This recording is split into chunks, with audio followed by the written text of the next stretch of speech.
be really good if you could register as soon as possible this week. There's lots of information on the site about how to make the most of the opportunity of networking with industry. So go into Career Connect and have a look. Okay, well, nobody's in the midst of signing in at the moment. So, Mike, can I pass over to you to get things started, please? Thanks, Shane. Yeah, welcome everybody. Really warm welcome to this. Is a slightly unusual way of doing this forum, but hopefully it'll be a great success. I'd like to have an acknowledgement, or do the acknowledgement of country first of all. In the spirit of reconciliation, the University of Tasmania respectfully acknowledges the Lutruwita Nations. The university also recognises the Aboriginal history and culture of the land, acknowledges and pays respect to the traditional custodians and to elders past, present and emerging of the land on which the UTAS campuses stand. So yes, indeed, welcome to this. It's the first time that we've done this careers forum in this way, obviously imposed by COVID-19, but I'm sure that it'll be a great success. Certainly, I would like to thank our presenters for coming along today and sharing their experience. Certainly, for those who haven't quite got to their stage of career, and seeing how somebody else did it is a fantastic role model and a fantastic way of seeing possible futures for yourself, and that's certainly one of the reasons why we put this together. In my view, and in the view of a lot of other people, agriculture is about to change enormously over the next few years. We've got climate change, we've got droughts, we've got increased flooding events. We're likely to see much more by the way of sensors, much more in the way of automation, and a whole bunch of other things as well are coming down the line to mean that agriculture or careers in agriculture are going to be are likely to be much more technical, much more skilled, much more likely to need a graduate qualification, frankly.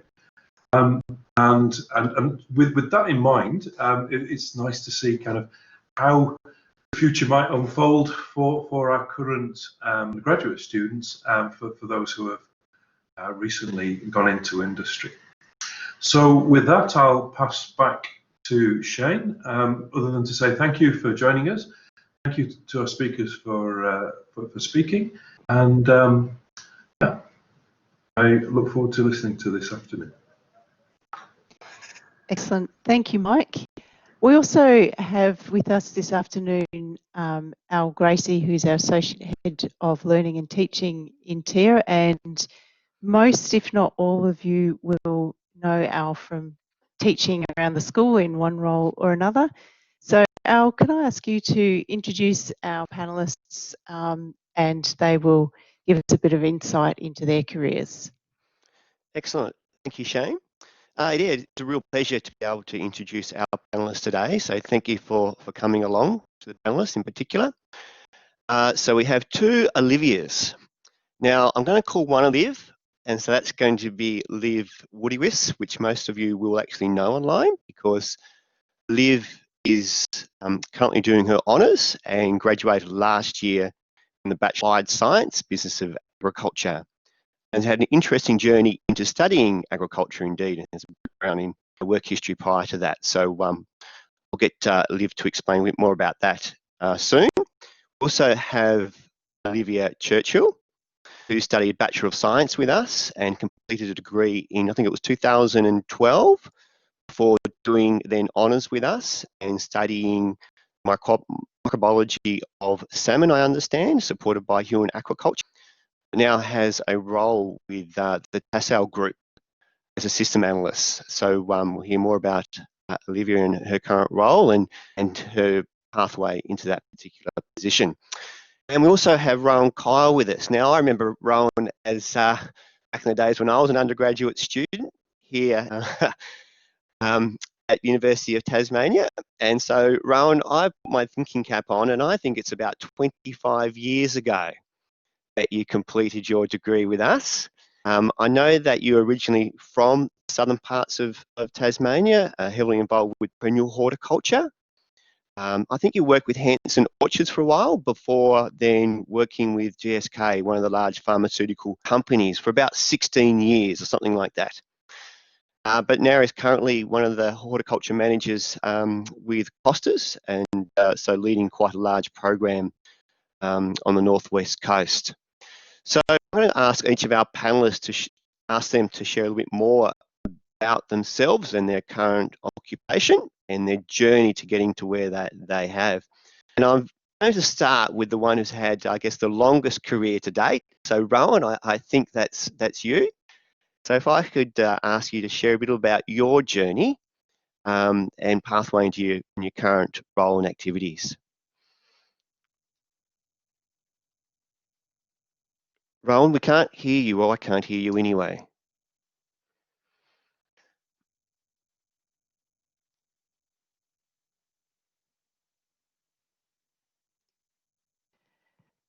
No, is it the microphone looking button down the middle of your screen, right down the bottom?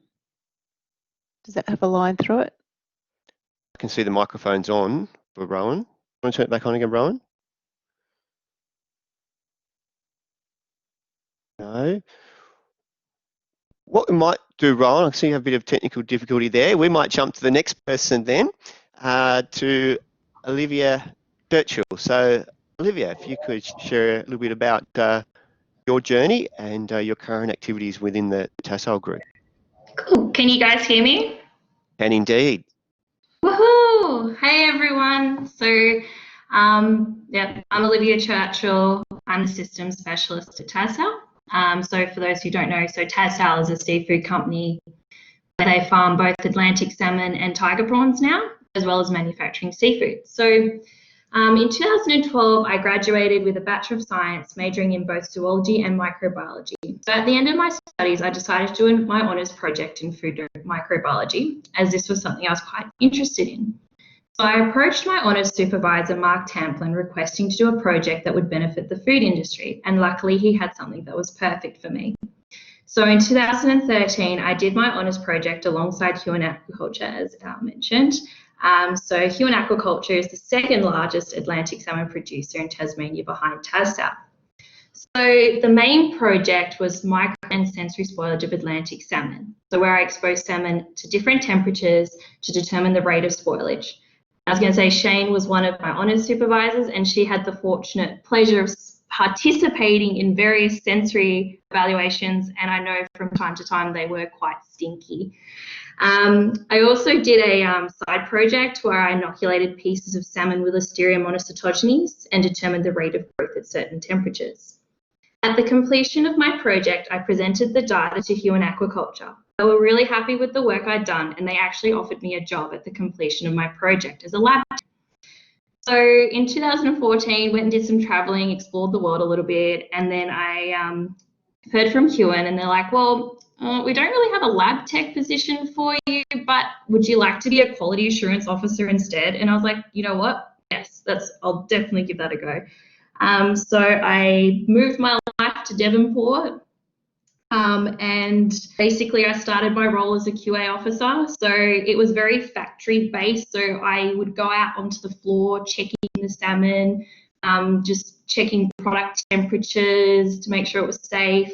I was doing fillet assessments to check colour. I was swabbing equipment just to make sure it was clean. I was doing little walkarounds to make sure everything was compliant. And then within 8 months, I was promoted to Quality Assurance Coordinator, which I was not expecting, but very happy that that happened. And I actually started doing some more technical side there. And then in 2016, I made the decision to move to Sydney with my partner. Unfortunately, Huon Aquaculture didn't have any work for me, but I was very lucky that I had connections at Tassal, and they were able to give me the heads up of an upcoming position at their newly acquired factory in Sydney, Costa Seafoods. I interviewed for the position and was successful. And so I moved my life to the big smoke, and I started my position as a technical quality assurance person at Costa Seafoods. So my role went from being partly factory, partly compliance to being 100% technical. So my main role was basically ensuring that the Sydney site was compliant from a regulatory, so like Food Standards Code, New South Wales Food Authority, and also customer requirements as well. So like Woolworths, Aldi, Coles, Costco, they all have their own standards, which can be quite tricky at times. So there's actually a lot of behind the scenes work in order to supply products to the big supermarkets that I don't think a lot of people are across. So I also looked after consumer complaints, so I got to be that person that got to speak to people if they had issues with their products, and I would then in turn help us investigate.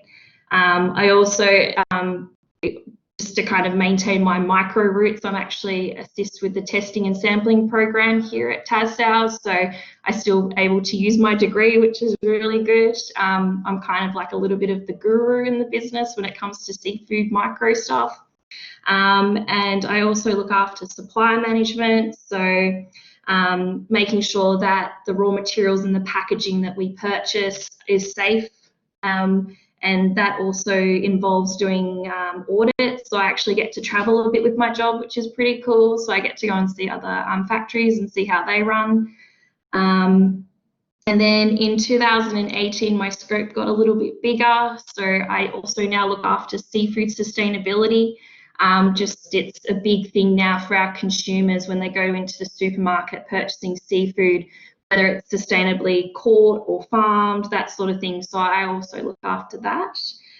And recently I was promoted to system specialist. So I'm very lucky. Now I'm doing some more higher level senior stuff with the business. And that's pretty much where I am today. So thank you all for listening, and thank you, Tia, for having me as a panelist.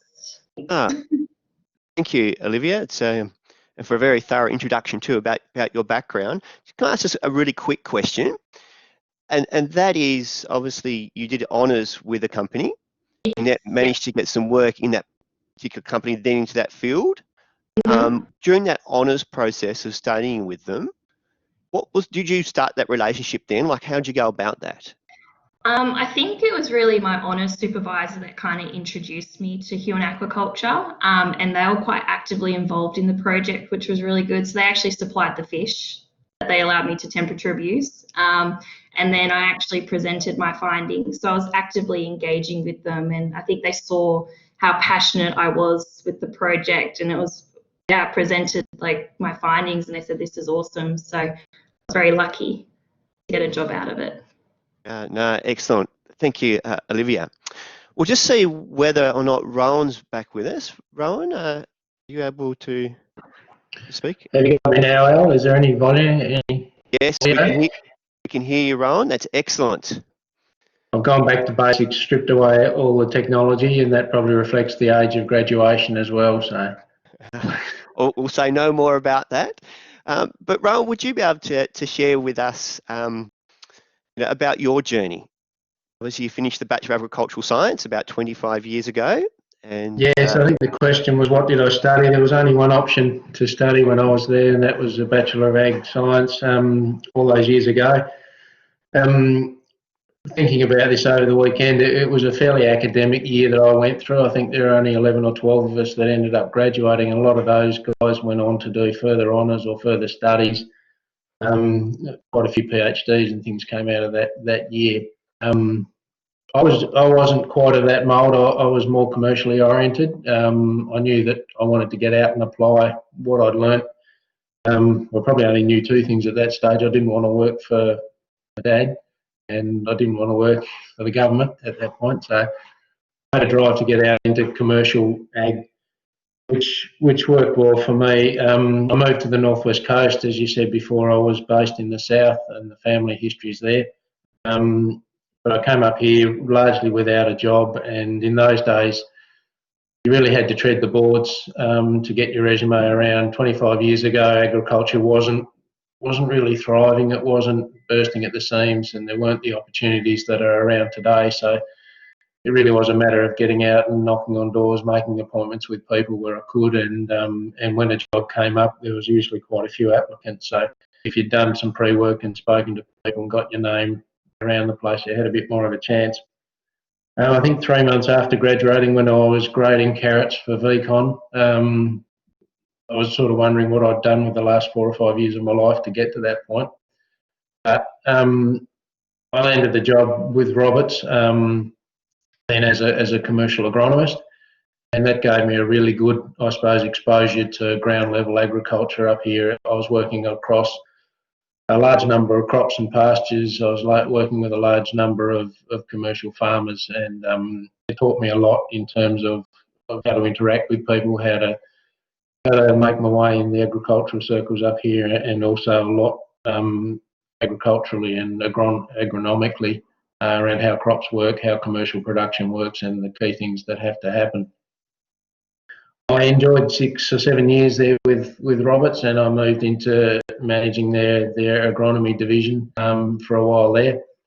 And then I took up a research position with then GSK, one of the poppy industries, and around that 2000, 2001, the poppy industry was really booming in Tasmania. It was a significant story of success the industry had developed, and then all of a sudden the global demand for opiates had seemed to have exploded, and industry really went through some significant levels of scaling up.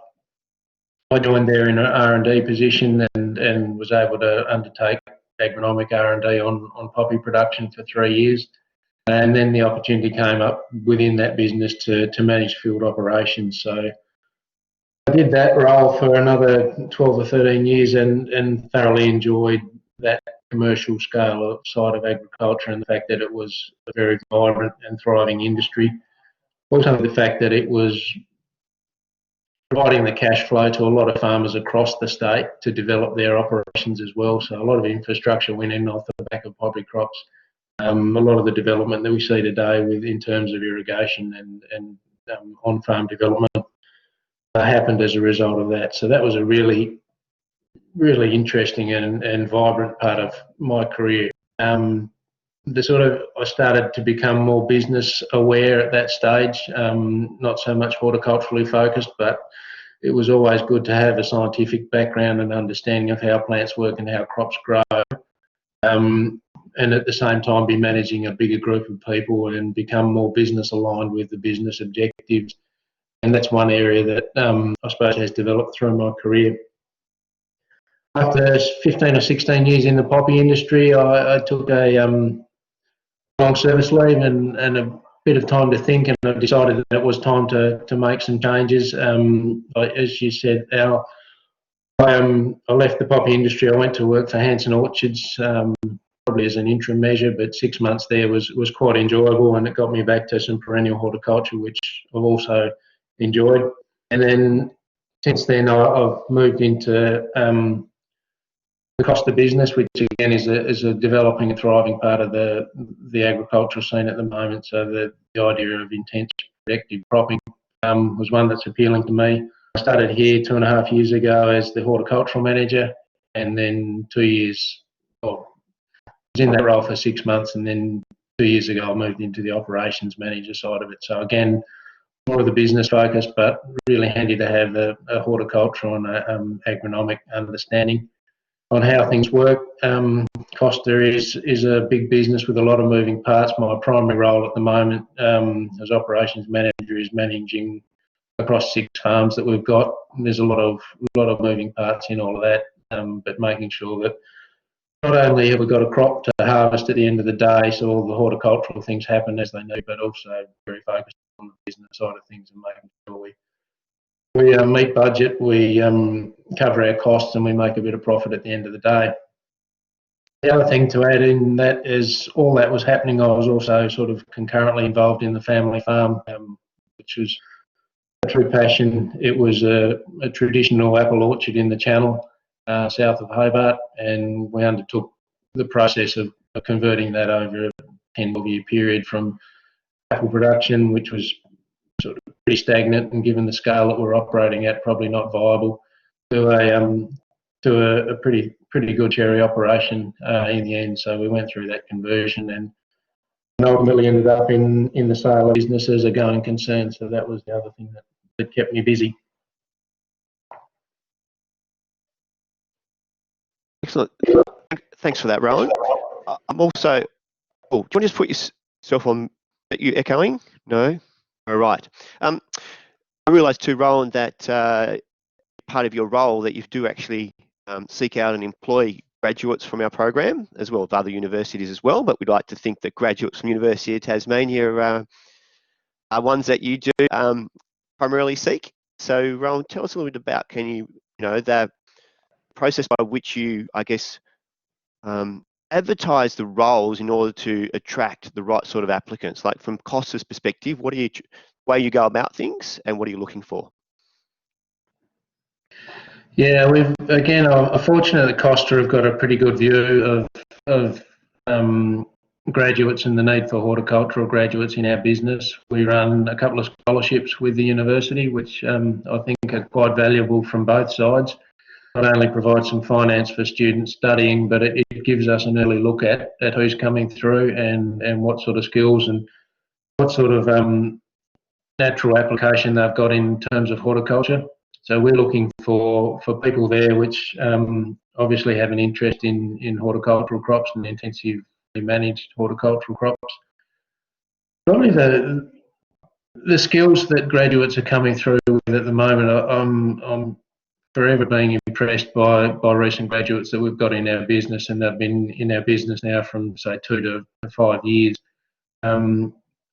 The abilities and skills in research and computer work and all that sort of stuff and analytics is fantastic, but also their practical application and understanding of commercial production is first rate. So I think again it comes down to the person and the type of person that we're looking for. If they're a good fit for our business and they've got those skills, then we tend to work them into our business through that graduate process or through postgraduate applications for jobs. But overall, and it's sort of consistent with me, whether we're hiring someone to work on the farms in some fairly menial sort of labour tasks, or whether we're looking for graduates, it all comes down to an attitude. I've always said 80% of what we hire is attitude. You can largely refine or train for what you want, but if the attitude's not there, then it's an uphill battle for everyone right from the start. Thank you for that, Rowan, and no doubt we'll get more questions around that particular area of students online who will be keen to understand a little bit more about the process of applying for jobs, not just at Costas, but other areas too, and how to position themselves and to present themselves really well, a range of skills that they would have. We've got Liv online as well. So Liv, I think you're there somewhere. I should have added that in addition to doing honours part-time with us at the moment, Liv is also a graduate agribusiness consultant with Pinion Advisory. Liv, are you there? There you are. Okay. Yeah, Kane, would you be able to just introduce yourself, Liv, in your journey? But I know it's prior to actually commencing with us, so you'd actually had quite a work experience and also travelled a bit before joining us as a student. Yeah, well, technically I graduated only 12 months ago, or not quite. So in terms of talking about that career, it's probably not going to take 5 minutes. But I guess I was just going to share more so the journey about coming to uni, because I came back to uni as a mature age student. So I went through the university college program and I studied the agribusiness. We were the first cohort that went through that program, and that was in 2017. So with the option of doing that, I worked 2 jobs at the same time as studying full time.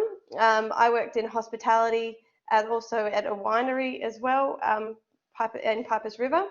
So I've worked a lot in, talking to people and wine sales, and I also worked as a vet nurse at some point as well. So I've worked within farms and with customers and things like that. So I did that by studying by distance the UTAS college. And then I had the option to articulate into the Bachelor's degree of Applied Science in 2019. So at that point I did quit working and I moved down to Bart and did the full-time 1 year to finish off the Bachelor's degree in Applied Science. So that's where I graduated last year. I remember talking to Katrina and Beth, and they were both like, are you going to do honours next year? And I was like, well, I don't think so. So what would I want to do honours for? That seems like I'm already going to graduate. But I guess when I talked to them a bit more about what that meant for my career options, it was really appealing. So I started an honours program. So now I'm in a bachelor degree in agriculture honours. So I'm just doing that as a full-time honours degree. I don't have any other subjects for that. And that one's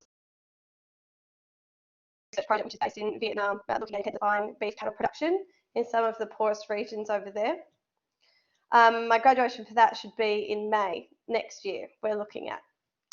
But in the meantime, I was offered a job with Macquarie Franklin. So that came in November last year. I'd developed a bit of a relationship with the lecturers, and I'd gone and seen a few of them and talked about, you know, what am I going to do when I finish? You know, what are my options? Where do I start? And I had a really long conversation with Jo Jones in her office one day, and she talked to me about extension and getting into the consulting kind of area, which I hadn't really thought about before, I suppose. Anyway, so through talking to her, she had contacts at Macquarie Franklin, and it just so happened that they had contacted her looking for someone else to come on as a graduate. And so she had given them my details, and they'd called me to see if I was interested in having an interview, which of course I was. I thought they might want me to not do honours, and they would want me to go full time with them. But they were really happy to support me to keep doing my honours because they knew that's what I was really interested in doing. So yeah, I've been working 3 days a week with Macquarie Franklin, and full time over summer, and then in February I went to 3 days a week. In July, Macquarie Franklin merged with two mainland companies. So there's one's Rural Directions and one was Sunraysia Environmental. So they merged together to create Pinion Advisory. So Pinion is focused on, we've got water, irrigation and reuse water. We do a lot of livestock, agronomy, pasture work, and we also do environmental and natural resources work as well. So we work with one-on-one with clients, as well as we have a large pool of companies that we do maybe some environmental protection agency monitoring and compliance jobs with them. So it's a huge array of jobs that we've got in front of us. So my main roles since starting have been with soil monitoring. So we do a lot of that work. You know, all that work we did with Richard about soil pits and horizons and all of that has been really useful for me. We do farmer workshops in the pasture and livestock space. As well as I've done a fair bit of project management. So, you know, I've got jobs with DPIPWI, with the NRM groups, and so we take tenders and we do work across the state in all ranges of that fit under those banners. So at the moment I'm developing, starting to be with my own clients. I work pretty closely with a mentor and he guides me through all the technical skills, which I really feel like I need to develop more. And I guess kind of to follow up, I guess one of the most important things that I have now is all that experience that I had before going to uni, all those talking to people and those soft skills, and, you know, that's been priceless in my new role. So at the time I thought, you know, I'm wasting time and I'm not getting anywhere, but now all of that stuff shines through as something that has been really valuable in my job. So I guess, yeah, that was all I was going to round out with. And Excellent. Thank you for that, Liv. I'll just let everybody know that you can ask questions. If you put those into the chat box, that would be great. So you can ask questions of our particular panelists. You can either be a general question or you can direct them at a specific panelist. So Liv, with your particular journey, so this last bit of it, so that transition, I guess, from graduating from bachelor course, obviously still doing honours, to then taking up a role with Pinion Advisory. What are the things you've learnt the most, you think, stepping into the new role? what are the things that stand out as go, this is something that has stretched you or have added to since joining? Yeah, I guess there's a lot of, in the consulting space, there's a lot of focus on being able to communicate and doing that really effectively. So there's a big focus on the style that you write in. There's a lot of reports that we do that follow that work. So it's really important that you can deliver in a way that addresses the audience. So that's been something that's, you're kind of dropping off so much technical knowledge and just being really brief and being really concise, and before you submit a report to anyone, you get it edited, and so it comes back to you with all these edits, and you're like, oh gosh, I thought I did a really good job, but turns out I've got a lot more work to do. So that's been a really steep learning curve to just you're supported through it, obviously, but yeah, to just learn how to really tailor your communication style for your audience. It's been a huge fun. Thanks, Liv. There's another question online. You able to see the chat box there, Liv? Jazz. Yep. So it's similar to what you've actually addressed, and that's around technical areas you've found most challenging. I think you've partly addressed that. Similar sort of style of question I was asking as well. Mm-hmm. Is there anything we could be doing now to get better? How you might be able to improve those skills now? I guess now being at university. Yeah, I know you've already got a lot to read, but stay current with all the things that are happening in the world and in Tasmania. Like, stay on top of the news, find out what's going on, find what you're passionate about. Are you interested in horticulture? Are you interested in livestock? If that's what you're interested in, really hone in your knowledge around that base, and that's something that you just follow your passion with on your own. So, and I think that's really important to kind of identify while you're at uni, because you've got a massive network in front of you, whether that's our Gracie or that's anybody else of the lecturers. They're great to use as a resource to hone into and find out what's the best pathway to go if you've found what you're interested in. Excellent. Thanks, Liv. There's another question online, which is around biopesticides or biofertilizer or organic farming, and I might throw to you, Rowan, here, if you can. Just a question around their companies working in that particular area, and it's quite a broad question. And I'm just thinking whether you could reflect on some of your experiences, their application in horticulture in particular, Rowan. Yeah, it's I suppose it's been an evolving piece over 20 plus years in agriculture generally. Costa itself are spending a lot of time looking into this area, looking at the opportunities for organic production. We use a lot of predatory insects in setting up predatory populations in our, particularly in our strawberry crops, but also in other crops as well. The catch is we're such a, I suppose, a significant size, and our charge from our board of directors is that we're commercially sustainable. So we've got to maintain the commercial yields and the commercial volumes at a quality that suits supermarkets. But at the same time, we've got a fairly significant environmental part of our business or charter as well. So we are investing a lot in that, and that's one of the spaces that our graduates and are working on as well. The biofertilizer side of things perhaps isn't quite there. We're still quite reliant on traditional sources of nutrition and chemical fertilizers.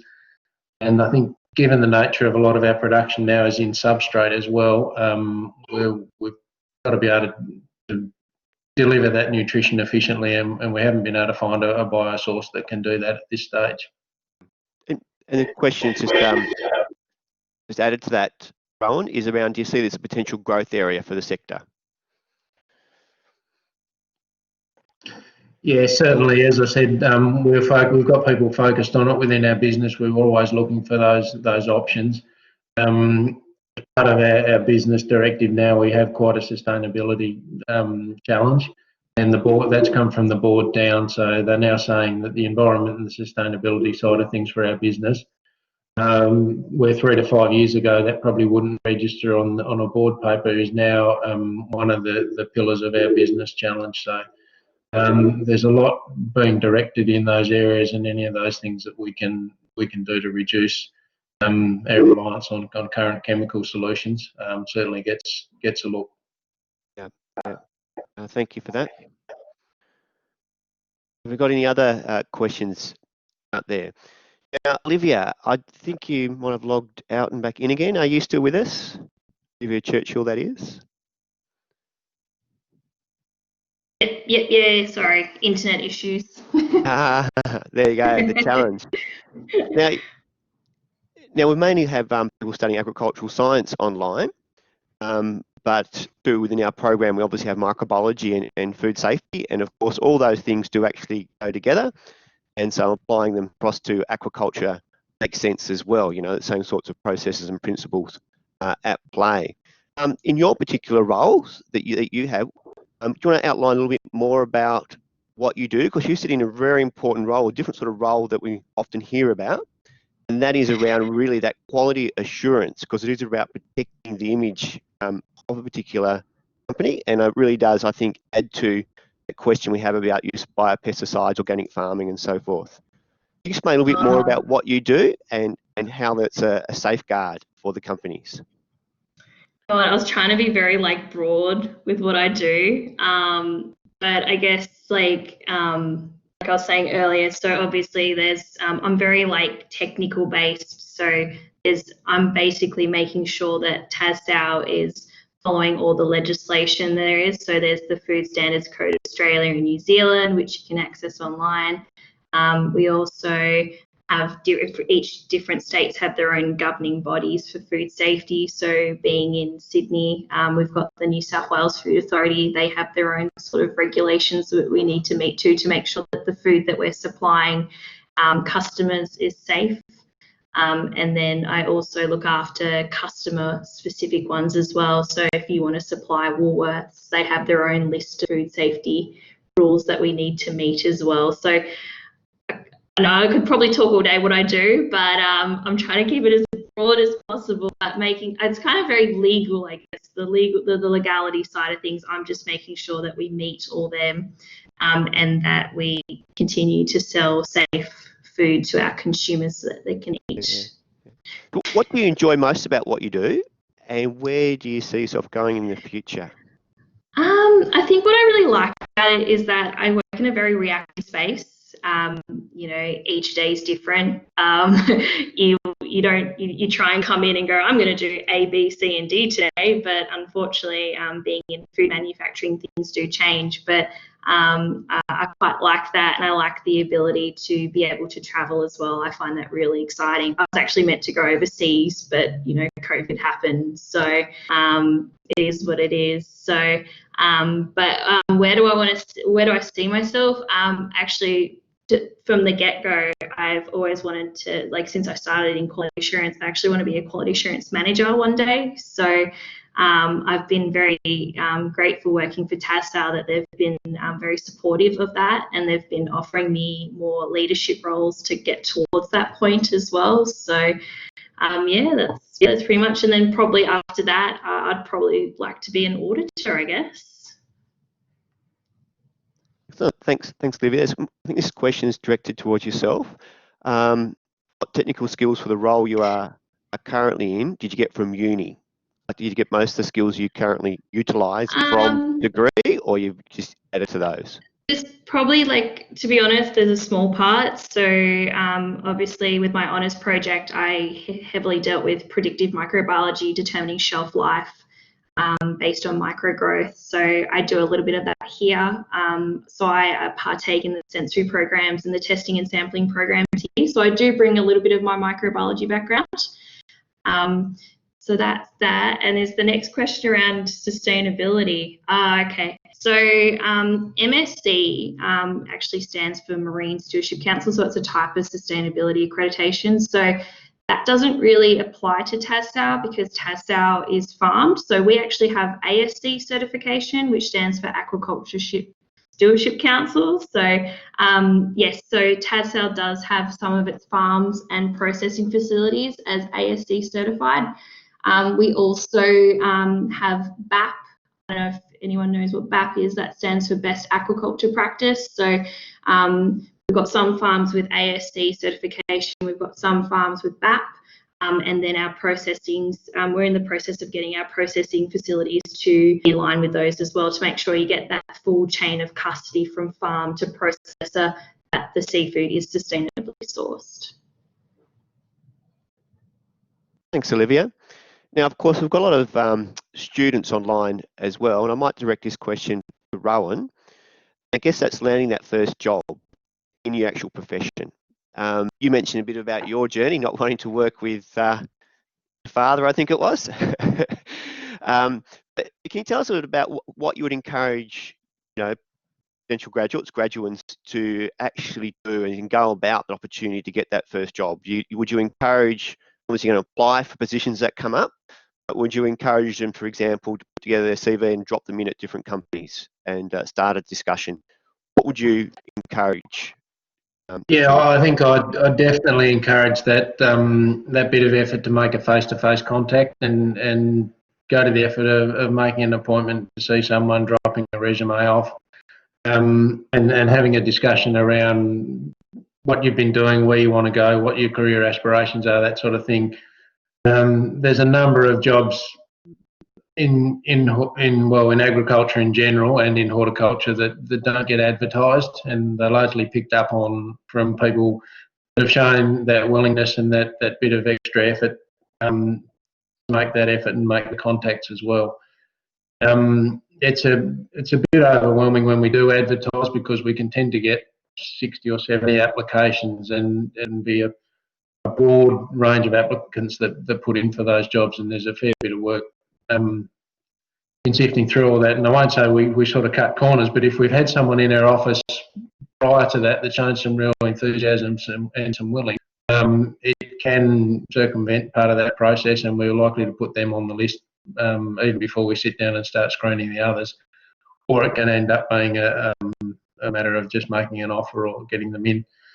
That said, we have other avenues into our business as well. And as I said before, I started washing carrots at VCon on the QA side of things, which sort of tested my willingness and my enthusiasm for a career in agriculture early on.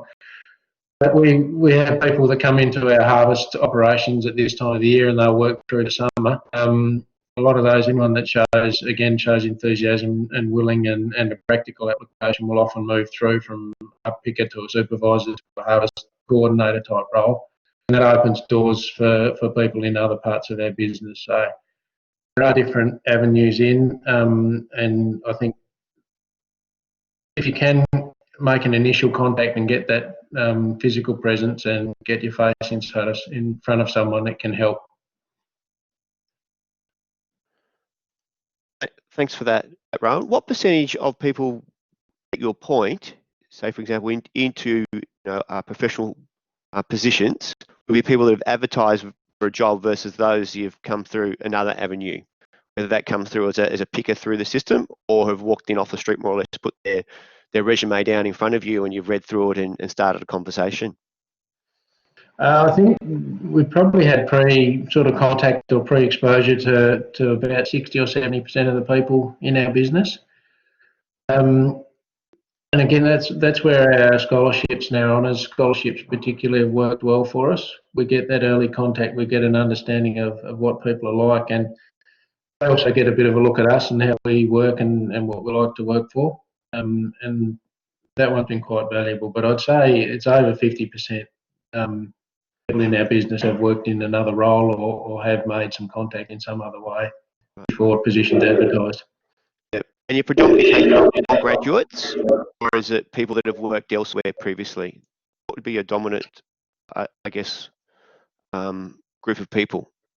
Recent graduates or people who had extensive experience elsewhere, which is one of the challenges, I think, when students start thinking about jobs and getting that very first one. How to get that experience? Predominantly, I think we've had recent graduates. Sort of the business here went through a fairly significant expansion period, and there was a real thirst and a need for good horticultural technical people. And I look at our horticulture team now, they're predominantly I think there's 70% of those are recent graduates, and I say recent in the last 5 years. We've got a good mix there though of some international horticulturalists that have come into our business from overseas and from interstate. So predominantly it's those graduates at the moment. That's not to say that their sort of focus won't change going forward. And clearly you're a national company as well with strong international links.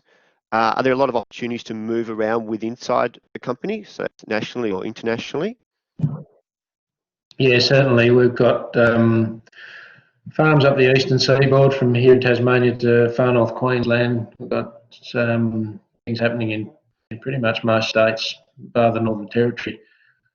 And also farms in Morocco and China now as well. So there's opportunities for run a graduate program at the moment, which is run over 18 months, and they get 3 placements, one every 6 months, which moves around the country. But even for people that are sort of permanent positions here in Tasmania, the opportunity arises in different parts of the country and internationally quite regularly. So if there's anyone with aspiration to work nationally or internationally, there's a good avenue there. You can get a start locally, consolidate your knowledge on berries and production systems, and then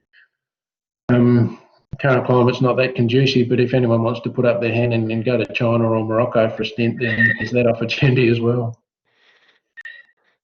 Thanks for that, Rowan. Let's move to Liv, and Liv, I'll ask you about being obviously part of a graduate program. Did you have the one person, one mentor with Pinion Advisory, or do you rotate around the company? And do they have sorts of goals and things that they set for you, or do you have to set your own goals? How does it work from your perspective? Well, initially I've been paired basically with one mentor because I guess they want to develop my skills more in the agronomy space. So although we do the field work together and then I might do a report following that, I also make myself available to other areas of the team. So the water reuse team might get me to edit reports for them, or I have a few days with someone who does the water monitoring of the rivers and things like that within the company. So there is the opportunity to go between the different areas to find what you're really interested in. With the merge into Pinion, there will be a more structured graduate program going forward because me being Macquarie Franklin, I'm kind of transitioned in between. I know that they will be doing a more structured type of graduate program where you've got basically things that you'll meet over a 2-year period and you'll get ticked off against those. And then hoping to also have businesses on the mainland that we could do a rotational graduate thing as well. But that's something in the future that I know they're looking into, but not quite in at the moment. Yeah. Thanks, Liv. Another question online there, and I'll direct this both to Olivia and Rowan. What opportunities are there for people, postgraduate students? That's students that are doing either masters by coursework or, for example, research higher degrees to come out with masters by research or PhD. There are opportunities within Costa's and also with the Tassal group. So I'll go to Olivia first. I'm not really sure from like a food safety, quality assurance point of view, but I'm sure there's probably other avenues in the business, especially if you're doing like the aquaculture sort of sector. But I'm not 100%. Generally, with the quality assurance people that come through, it could be people that have just recently graduated from Pro, or it could be people that have been working in the factory and want a bit of a change in scene. So, yeah. Rowan. Yeah, thanks, Al. As it stands right at the moment, there are no, I suppose, postgrad opportunities. We've just appointed 2 new horticulturalists recently, and we've got a new QA person on board as well. So right at this point in time, there's not anything on my desk that we need to fill. That's not to say it won't change in the near future. But nationally, there's a number of positions that are open for graduates and new graduates. I think this question is in particular about those who studied master's courses, Rowan, so master's by coursework, so finish a bachelor's and a master's.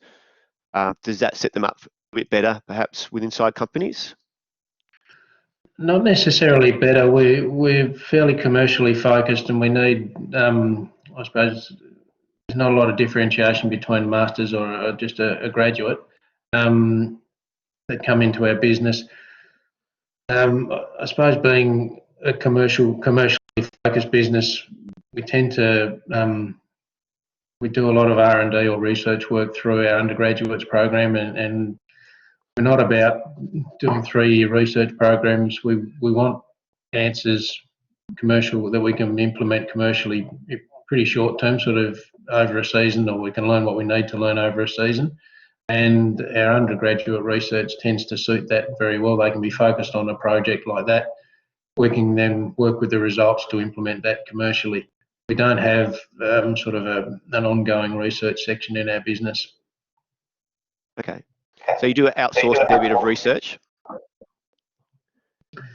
Well, we tend to utilise the skills we've got internally to do those projects and things like the honours projects as well.